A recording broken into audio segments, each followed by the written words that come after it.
Good morning kanatong tanan.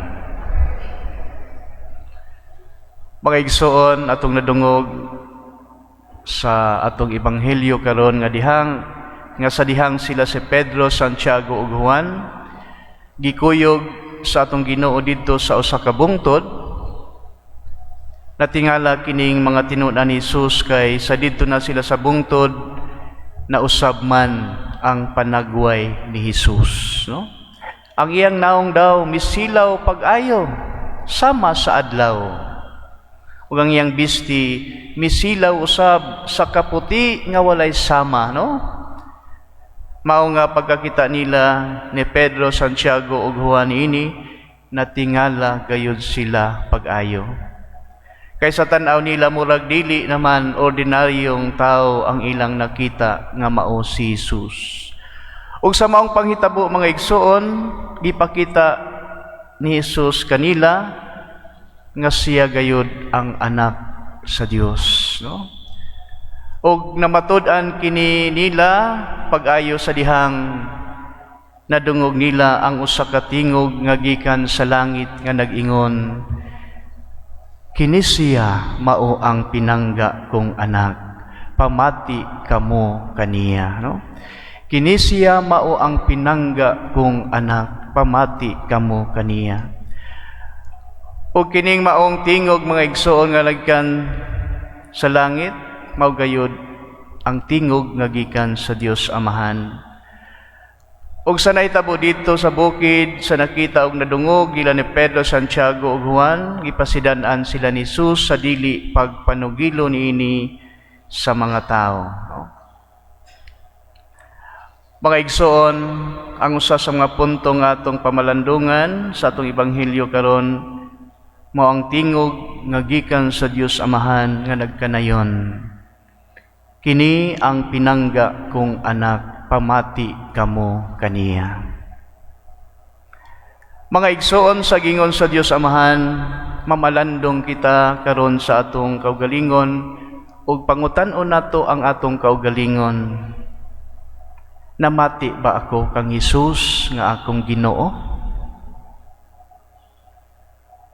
Naminaw ba kita kang Jesus nga atong Ginoo? Nindot nga pangutana nga atong pamalandungan. Nagahin ba kita og panahon para mag-ampo aron sa pagpaminaw sa atong Ginoo? Kay basin sa sobra nato kabisi sa pagtagad ug maayo sa mga kalibutanon nga mga butang ug bahandi, nakalimot nato sa pag-ampo, muhilom ug maminaw sa Ginoo.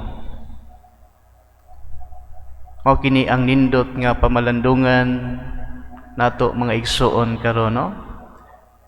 Ug kung kita nag-ampo man, nakapaminaw ba gayud kita sa Ginoo? Kay kasagaran man gud nga nahitabo nga diha sa atong pag-ampo mga igsoon, kita pirmi ang musulti ngadto sa Ginoo, no? Ilabi na sa atong mga panginahanglan, ato pirmi isulti ngadto sa Ginoo. Kay sa kita pirmi ang naminaw, no? Kita pirmi ang nag-open sa atong mouth, sa atong baba, Lord, Lord, Lord, tabangi in taon mi, no? Pero aduna bay higayon nga muhilom lang ka sa makadiyot, muhilom the entire prayer time aron lang maminaw sa Ginoo. So mao kini nindot nga atong pamalandungan kung nahitabo ba kini sa atong mga pag-ampo nga kita ang naminaw sa Ginoo. Kay in prayer manggod mga igsoon, it is more of hearing and it is more of listening and less in talking, no? Para makapaminaw gayud kita sa Ginoo. Hinumduman nato nga sa atong pag-ampo mga igsoon, bisan pagwa na ta wa pa ta moingon sa Ginoo sa atong tuyo ngadto kaniya, nasayod na siya kung unsa ang anaa sa atong hunahuna ug sa atong kasing-kasing. Mao na nga bisan pag di na ka moingon sa imong tuyo ug muhilom lang ka para maminaw niya, nasayod na ang Ginoo sa imong gikinahanglan. Mao na nga ang pahinumdom sa Dios kanato karon diha sa atong ebanghelyo, siya nag-ingon, paminaw kamo kaniya, no?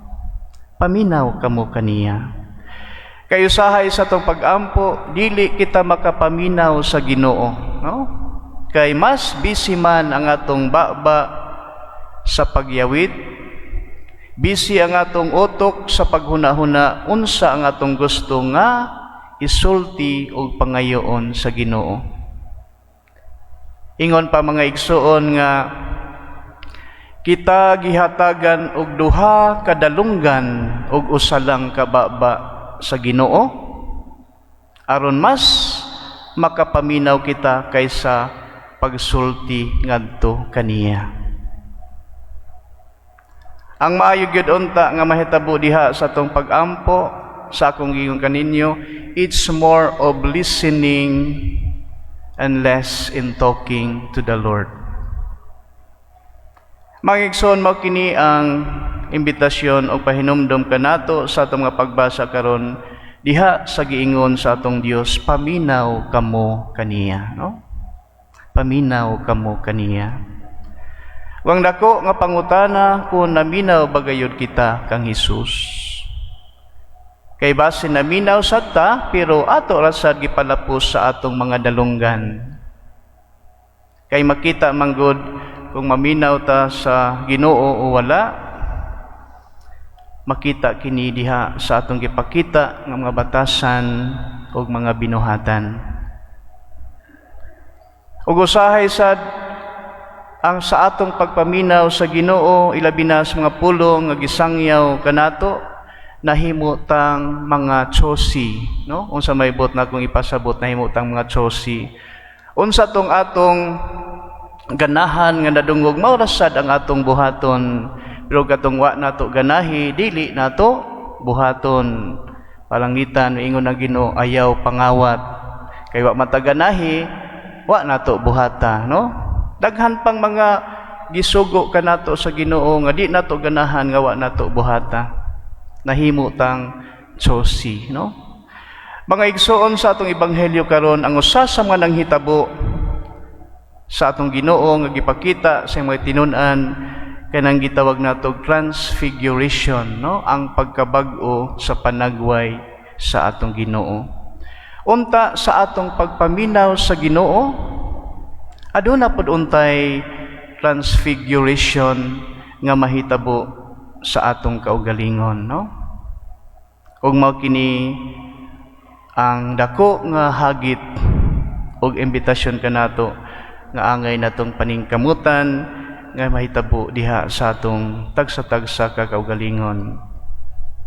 Ug pangayoon ta kining maong grasya ngadto sa Dios nga kita gayud makapaminaw kaniya ug sa atong pagpaminaw kaniya aduna usay nindot nga mahitabo sa atong tagsa-tagsa ka kinabuhi. Adunay kabag-uhan, adunay transfiguration nga mahitabo. Amen.